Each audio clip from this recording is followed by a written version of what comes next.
हर हर महादेव। मेरे प्यारे शिव भक्तों, महादेव की असीम कृपा आप पर और आपके पूरे परिवार पर सदैव बनी रहे। भोलेनाथ आपके जीवन से हर कष्ट, हर बाधा और हर नकारात्मक ऊर्जा को दूर करें, यही मेरी दिल से प्रार्थना है। आज की इस दिव्य और अत्यंत महत्वपूर्ण वीडियो में हम एक ऐसे गहरे आध्यात्मिक रहस्य को जानने वाले हैं जो शायद आपके जीवन की दिशा ही बदल दे। क्या सच में सिर्फ 5 मिनट का सच्चा नाम जप करोड़ों जन्मों के पापों को भस्म कर सकता है? क्या बिना कठिन तपस्या, बिना बड़े कर्मकांड और बिना तीर्थ यात्रा के आत्मा को हल्का किया जा सकता है?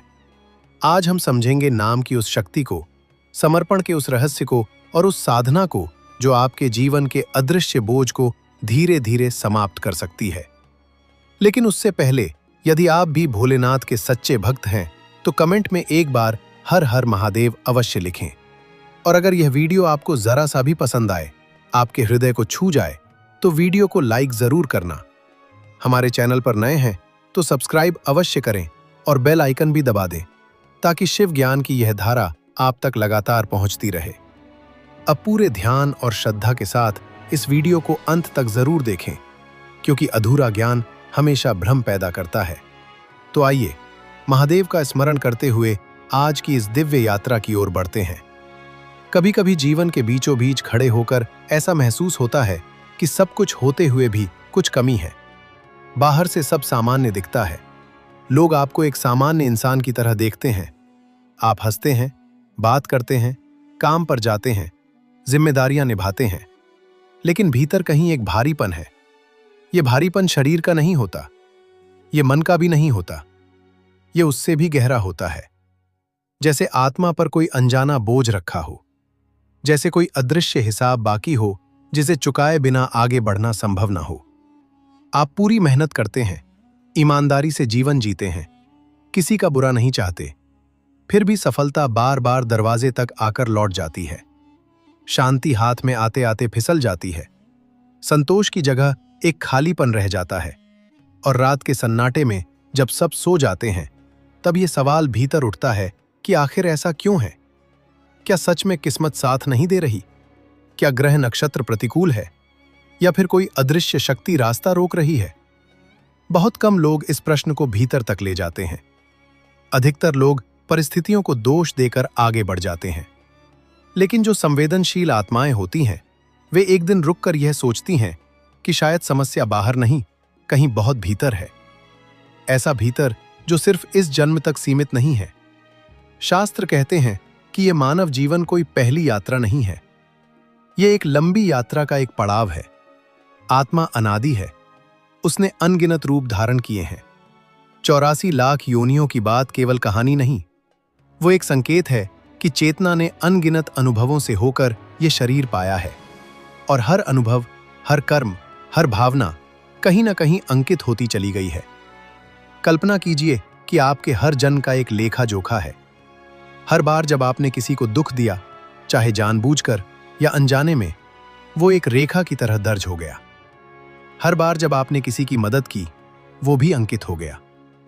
ये सब किसी बाहरी पुस्तक में नहीं, आपकी अपनी चेतना में सुरक्षित है। यही संचय कर्म कहलाता है। यही संचय आगे चलकर आपके वर्तमान जीवन की परिस्थितियों का आधार बनता है। हम अक्सर सोचते हैं कि मैं तो इस जन्म में किसी का बुरा नहीं करता, फिर भी मुझे कष्ट क्यों मिलते हैं? लेकिन कर्म केवल इस जन्म के नहीं होते।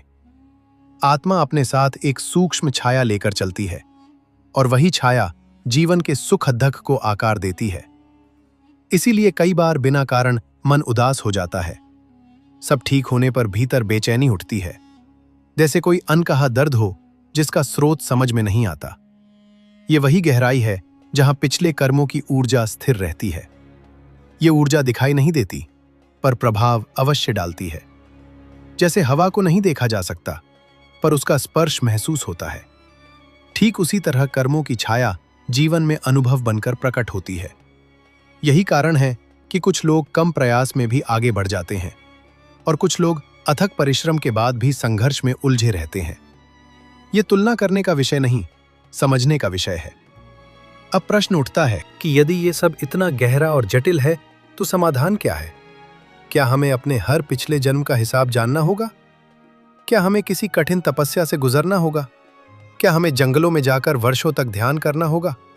सत्य ये है कि अध्यात्म का मार्ग जितना गहरा है, उतना ही सरल भी है। जटिलता हमारे मन की है, ईश्वर की नहीं। आत्मा की शुद्धि किसी बाहरी वस्तु से नहीं होती, वो भीतर की ऊर्जा से होती है।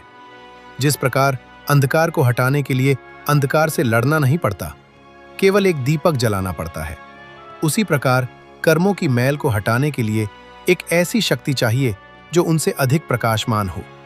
ये शक्ति ध्वनि में है। सृष्टि का मूल तत्व ध्वनि है। विज्ञान भी कहता है कि हर वस्तु कंपन से बनी है।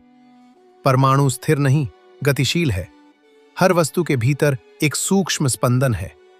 यही स्पंदन जब चेतना से जुड़ता है तो ऊर्जा बनता है, और यही ऊर्जा हमारे विचारों, भावनाओं और कर्मों को आकार देती है। जब हम क्रोध में होते हैं तो हमारी ऊर्जा भारी और असंतुलित हो जाती है। जब हम प्रेम में होते हैं तो ऊर्जा हल्की और विस्तृत हो जाती है। यही कंपन आगे चलकर हमारे जीवन की दिशा बनाता है। ऋषियों ने इसी सत्य को पहचानकर नाम की महिमा बताई। उन्होंने कहा कि ईश्वर का नाम केवल अक्षरों का समूह नहीं है, वो एक जीवंत शक्ति है। जैसे एक बीज में पूरा वृक्ष छिपा होता है, वैसे ही नाम में संपूर्ण दिव्यता छिपी होती है। जब श्रद्धा से, समर्पण से, विनम्रता से नाम लिया जाता है तो वो केवल शब्द नहीं रहता, वो चेतना को छूने लगता है। वो भीतर की जमी हुई ऊर्जा को हिलाने लगता है। जैसे किसी बंद कमरे में खिड़की खोल दी जाए और ताजी हवा भीतर आ जाए, वैसे ही नाम चेतना में प्रवेश करता है। लेकिन यहां एक सूक्ष्म बात समझने योग्य है। नाम का प्रभाव केवल उच्चारण में नहीं, भाव में है। यदि मन कहीं और है और जिह्वा केवल शब्द दोहरा रही है तो परिवर्तन सीमित होगा। पर यदि हृदय से पुकार उठे, यदि भीतर सच में स्वीकार हो कि मैं अकेला कुछ नहीं कर सकता, मुझे उस परम स्रोत की आवश्यकता है, तभी नाम की शक्ति प्रकट होती है। समर्पण वो द्वार है जिससे दिव्य ऊर्जा भीतर प्रवेश करती है। जब तक अहंकार है कि मैं ही सब कर लूंगा, तब तक मार्ग बंद रहता है। जैसे बंद मुट्ठी में कुछ नहीं दिया जा सकता, वैसे ही बंद मन में कृपा नहीं उतरती। सोचिए, जब सूर्योदय होता है तो अंधकार कितना भी पुराना क्यों ना हो, एक क्षण में मिट जाता है। सूरज ये नहीं देखता कि ये अंधेरा 1000 वर्षों का है या एक रात का। प्रकाश का स्वभाव है फैलना। उसी प्रकार नाम का स्वभाव है शुद्ध करना। जब आप शांत बैठकर कुछ क्षणों के लिए अपनी सांसों को महसूस करते हुए भीतर से पुकारते हैं, तब वो पुकार खाली नहीं जाती। वो आपकी ही चेतना को छूती है, और चेतना ही ईश्वर का अंश है। यही मिलन परिवर्तन का कारण बनता है। अब कल्पना कीजिए कि आप दिन में केवल 5 मिनट निकालते हैं। कोई विशेष आसन नहीं, कोई जटिल विधि नहीं, बस शांत बैठना है, आंखें बंद करनी है और अपने भीतर की स्थिति को देखना है। पहले कुछ क्षण विचारों की भीड़ होगी, मन भागेगा, पुराने दृश्य आएंगे, भविष्य की चिंता आएगी, पर आप केवल साक्षी बने रहे।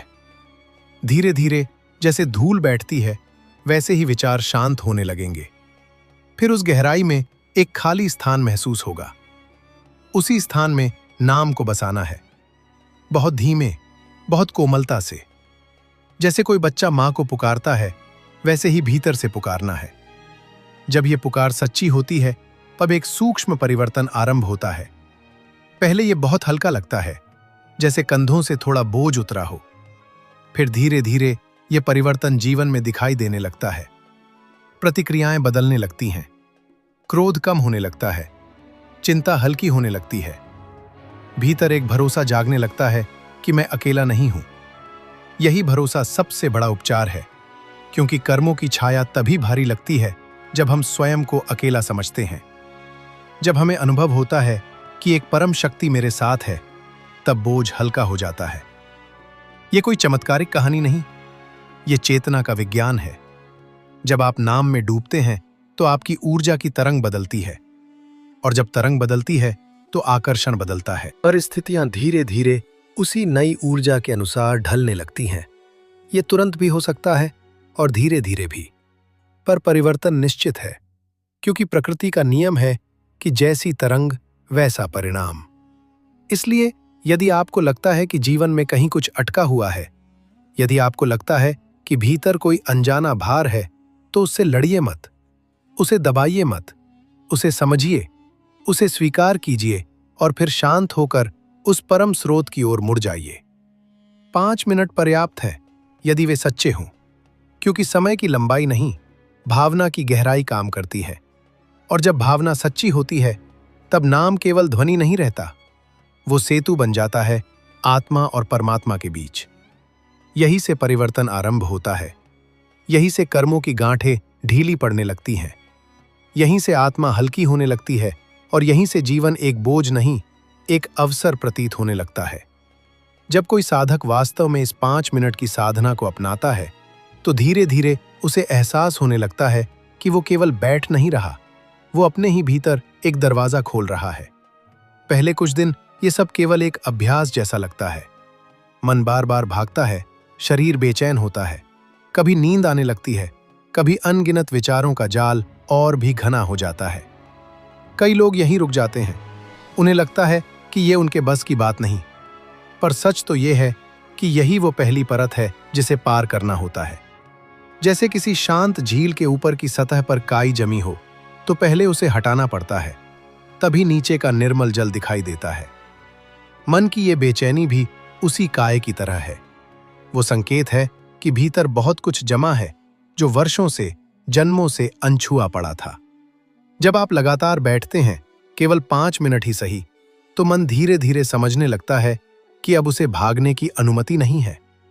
आप उससे लड़ नहीं रहे, आप उसे दबा नहीं रहे, आप केवल उसे देख रहे हैं। ये देखना ही सबसे बड़ा परिवर्तन है, क्योंकि जीवन भर हम विचारों के साथ बहते रहें। हमने कभी उन्हें देखा नहीं, हमने कभी ये नहीं जाना कि विचार हम नहीं हैं। जब ये अनुभव होने लगता है कि मैं विचारों का साक्षी हूं, तब एक नई दूरी बनती है। यही दूरी आत्मा और मन के बीच का अंतर स्पष्ट करती है, और इसी अंतर में मुक्ति का बीज छिपा है। अब जब आप इस अवस्था में नाम का सहारा लेते हैं, तब नाम केवल दोहराव नहीं रहता, वो एक आधार बन जाता है। जैसे कोई डूबता हुआ व्यक्ति तिनके को पकड़ ले, वैसे ही भटका हुआ मन नाम को पकड़ लेता है। धीरे धीरे मन की तरंगे नाम की ध्वनि से मेल खाने लगती हैं। यदि आप राम कहते हैं, तो उस ध्वनि में एक करुणा, एक मर्यादा, एक स्थिरता है। यदि आप शिव कहते हैं, तो उसमें एक गहराई, एक मौन, एक विसर्जन है। यदि आप कृष्ण कहते हैं, तो उसमें प्रेम, माधुर्य और लीला की तरलता है। नाम कोई भी हो सकता है, पर भाव सच्चा होना चाहिए। जब भाव सच्चा होता है, तो नाम आपकी चेतना के भीतर उतरने लगता है। कई बार ऐसा होता है कि अचानक बैठते बैठते आंखों से आंसू बहने लगते हैं। बिना किसी स्पष्ट कारण के हृदय भारी हो जाता है। ये कमजोरी नहीं है, ये शुद्ध की प्रक्रिया है। जैसे बादल बरसाते हैं तो वातावरण हल्का हो जाता है, वैसे ही आंसू आत्मा का वर्षा जल है। वे भीतर की कठोरता को पिघलाते हैं, वे उस अहंकार को नरम करते हैं जो वर्षों से जमा था। जब आप भीतर से स्वीकार करते हैं कि मुझसे गलतियां हुई हैं, मैं पूर्ण नहीं हूं, मुझे सहारे की आवश्यकता है, तभी सच्चा समर्पण जन्म लेता है। और समर्पण का अर्थ हार मान लेना नहीं है। समर्पण का अर्थ है अपने सीमित अस्तित्व को उस असीम शक्ति के हवाले कर देना। धीरे धीरे आप पाएंगे कि ये 5 मिनट आपके दिन का सबसे मूल्यवान समय बन गया है। दिन भर की भागदौड़, तनाव, प्रतिस्पर्धा, अपेक्षाएं, सबके बीच यही 5 मिनट आपका आश्रय बन जाते हैं। आप समझने लगते हैं कि दुनिया को बदलना आपके हाथ में नहीं, पर अपनी प्रतिक्रिया को बदलना आपके हाथ में है। पहले जहां छोटी सी बात पर क्रोध आ जाता था, अब वहां थोड़ी सी शांति बनी रहती है। पहले जहां हर असफलता आपको तोड़ देती थी, अब वहां भीतर एक स्वर उठता है कि शायद इसमें भी कोई कारण है, कोई शिक्षा है। ये परिवर्तन बाहर से बहुत बड़ा दिखाई नहीं देता, पर भीतर से ये एक क्रांति है, क्योंकि कर्मों का बंधन केवल घटनाओं से नहीं, हमारी प्रतिक्रियाओं से भी मजबूत होता है। जब हम हर परिस्थिति में क्रोध, द्वेष, ईर्ष्या और शिकायत से प्रतिक्रिया देते हैं, तब हम नए बंधन बना लेते हैं। पर जब वही परिस्थिति शांति, स्वीकार और नाम के सहारे से गुजरती है, तब पुराने बंधन ढीले पड़ने लगते हैं और नए बंधन बनना बंद हो जाते हैं।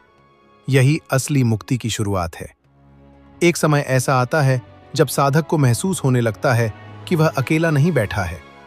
कमरे में कोई और नहीं है, पर एक उपस्थिति है, बहुत सूक्ष्म, बहुत शांत, पर बहुत सजीव, जैसे कोई मौन साक्षी उसे देख रहा हो। यह कल्पना नहीं है, यह चेतना का विस्तार है। जब मन शांत होता है तो वह उस सूक्ष्म ऊर्जा को अनुभव कर सकता है जो हर समय हमारे आसपास है। वही ऊर्जा ईश्वर की उपस्थिति है। वह हमेशा से थी, पर मन के शोर में दब गई थी। अब जब शोर कम होता है तो वह उपस्थिति स्पष्ट होने लगती है।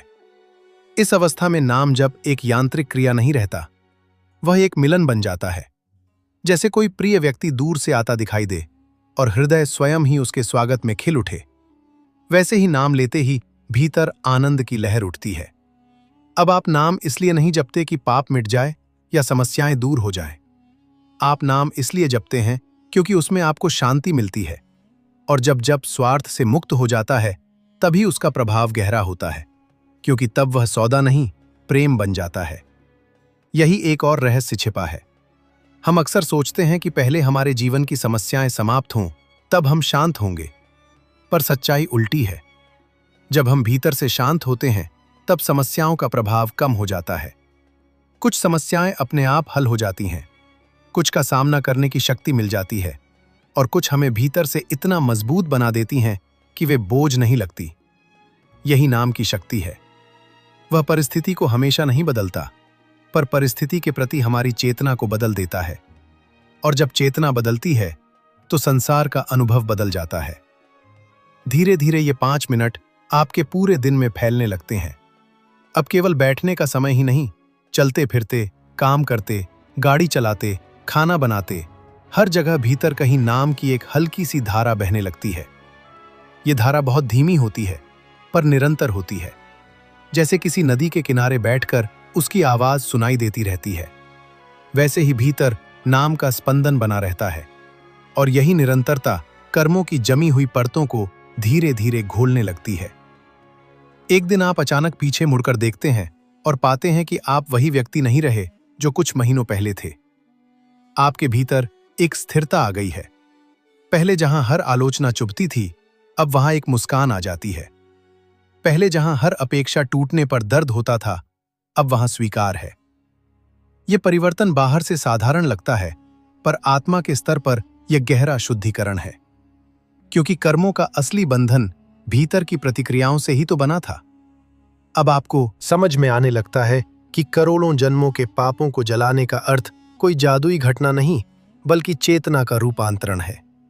जब आप वही नहीं रहे, जब आपकी ऊर्जा बदल गई, जब आपके विचारों की दिशा बदल गई, तब पुराने कर्मों की पकड़ स्वतः ढीली हो जाती है।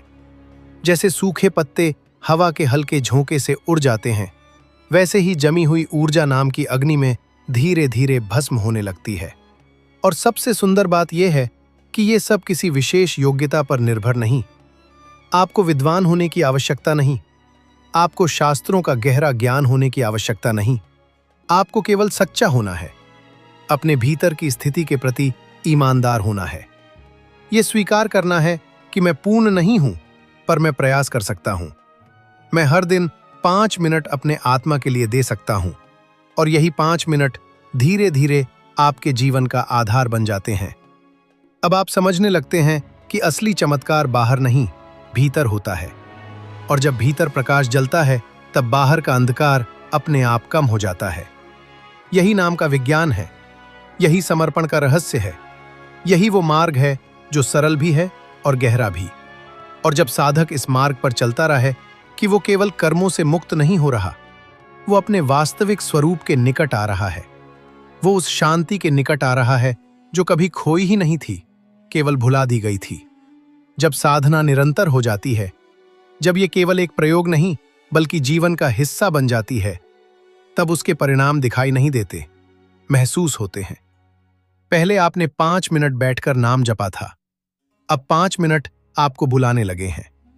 जैसे भीतर कोई आपको याद दिलाता है कि आज अभी तक तुमने अपनी आत्मा से मुलाकात नहीं की। यह बुलावा बहुत सूक्ष्म होता है, पर बहुत सच्चा होता है।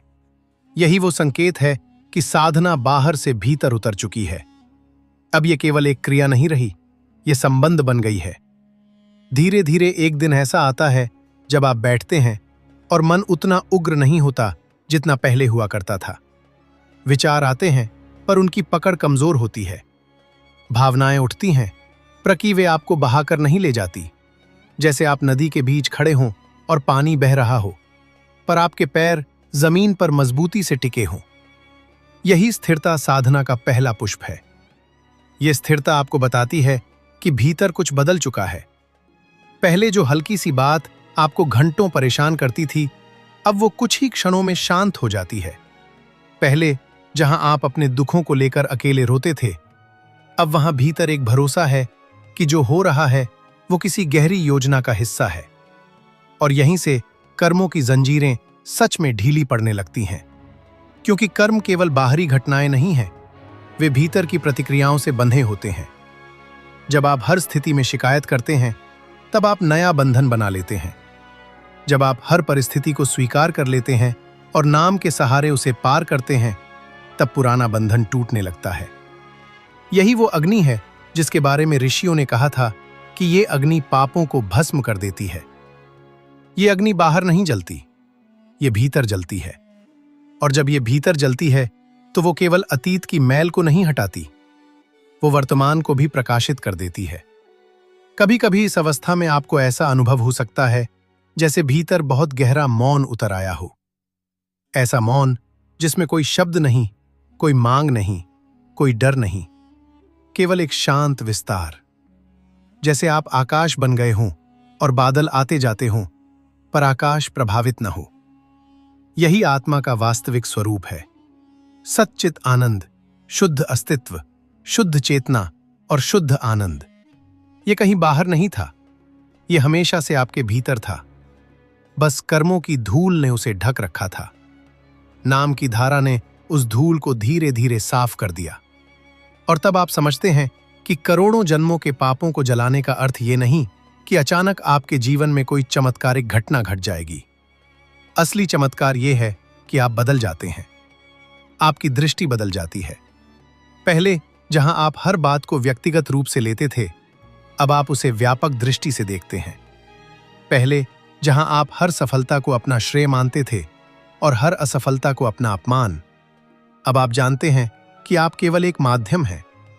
ये समझ अहंकार को पिघला देती है, और जहां अहंकार नहीं रहता वहां बंधन भी नहीं टिकते। धीरे धीरे जीवन एक संघर्ष नहीं, एक यात्रा बन जाता है। आप अपनी जिम्मेदारियां निभाते हैं, काम करते हैं, परिवार के साथ रहते हैं, लेकिन भीतर एक दूरी बनी रहती है। ये दूरी भागने की नहीं, जागरूकता की है। आप जानते हैं कि ये सब अस्थायी है। जो स्थायी है वो भीतर का संबंध है, नाम के साथ, उस परम स्रोत के साथ। यही संबंध आपको हर परिस्थिति में संभाले रखता है। जब कठिन समय आता है तब आप टूटते नहीं, झुकते हैं और नाम को और गहराई से पकड़ लेते हैं। और आश्चर्य की बात यह है कि हर कठिन समय के बाद आप और मजबूत होकर निकलते हैं। एक और सूक्ष्म परिवर्तन होता है। अब आप दूसरों को दोष देना कम कर देते हैं। आपको समझ में आने लगता है कि हर व्यक्ति अपनी यात्रा पर है, हर कोई अपने कर्मों के परिणामों से गुजर रहा है। इसलिए क्रोध की जगह करुणा आ जाती है, ईर्ष्या की जगह शुभकामना आ जाती है, प्रतिस्पर्धा की जगह सहयोग आ जाता है। यह परिवर्तन केवल आपके लिए नहीं, आपके आसपास के लोगों के लिए भी वरदान बन जाता है। क्योंकि जब एक व्यक्ति भीतर से शांत होता है तो उसका प्रभाव उसके पूरे वातावरण पर पड़ता है। घर का माहौल बदलता है, संबंधों में मधुरता आती है और धीरे धीरे वही शांति एक वृत्त की तरह फैलने लगती है। अब आप समझते हैं कि 5 मिनट कोई साधारण 5 मिनट नहीं थे, वे आपके जीवन का मोड़ थे। वे वह द्वार थे जिससे होकर आप अपने वास्तविक स्वरूप के निकट पहुंचे। और यही कारण है कि ऋषियों ने बार बार नाम की महिमा गाई, क्योंकि नाम केवल शब्द नहीं, वह चेतना का सेतु है। वह सीमित को असीम से जोड़ देता है, और जब यह जुड़ाव हो जाता है तब डर समाप्त हो जाता है। मृत्यु का डर भी कम हो जाता है, क्योंकि आप जान लेते हैं कि आप केवल शरीर नहीं हैं, आप वह चेतना है जो शरीर को धारण करती है। शरीर बदलेगा, परिस्थितियां बदलेंगी, जन्म और मृत्यु का चक्र चलता रहेगा, पर जो साक्षी है वह अटल है। यही अंतिम मुक्ति का बीज है। मुक्ति का अर्थ केवल जन्म मरण के चक्र से बाहर निकलना नहीं। मुक्ति का अर्थ है अब भी इसी क्षण भीतर से स्वतंत्र हो जाना। जब कोई घटना आपको भीतर से हिला नहीं सकती, जब कोई व्यक्ति आपके आत्मसम्मान को छीन नहीं सकता, जब कोई परिस्थिति आपकी शांति को भंग नहीं कर सकती, तब समझिए कि आपने भीतर का दीपक जला लिया है। और यह दीपक किसी बड़े आयोजन से नहीं, उन्हीं 5 मिनटों की सच्ची साधना से जला है। इसलिए आज से, अभी से यह संकल्प लीजिए कि चाहे दिन कितना भी व्यस्त क्यों ना हो, चाहे मन कितना भी उलझा क्यों ना हो, आप अपने लिए 5 मिनट अवश्य निकालेंगे। ये 5 मिनट आपके आत्मा के लिए होंगे, आपके और उस परम शक्ति के बीच के संवाद के लिए होंगे। इसमें कोई दिखावा नहीं होगा, कोई प्रदर्शन नहीं होगा, केवल सच्चाई होगी, केवल समर्पण होगा। और धीरे धीरे आप स्वयं देखेंगे कि आपका जीवन बोझ से उत्सव में बदल रहा है। आप वही व्यक्ति रहेंगे, पर भीतर से हल्के हो चुके होंगे। और यही हल्कापन असली संपत्ति है। अब अंत में, यदि इस पूरी यात्रा को सुनते हुए आपके हृदय में भी कोई हल्की सी रोशनी जली है, यदि आपको लगा है कि शायद यही वह मार्ग है जिसकी आप खोज कर रहे थे, तो इस प्रकाश को अपने तक सीमित मत रखिए। इस वीडियो को एक लाइक जरूर कीजिए ताकि यह संदेश और लोगों तक पहुंच सके। हमारे चैनल शिव मंत्र यात्रा को जरूर सब्सक्राइब कीजिए, क्योंकि यहाँ हम इसी तरह आत्मा को छूने वाले सनातन ज्ञान की बात करते हैं। और कमेंट में मुझे जरूर लिखकर बताइए कि आप किस नाम का जप करते हैं और इस साधना को अपनाने का आपका अनुभव कैसा रहा। आपका एक प्यारा सा कमेंट न केवल मुझे प्रेरित करेगा, बल्कि हजारों और साधकों के लिए भी मार्गदर्शन बनेगा। याद रखिए, ज्ञान तभी पूर्ण होता है जब वह बांटा जाता है। आप सबके जीवन में शांति, प्रकाश और नाम की निरंतर धारा बनी रहे। हर हर महादेव।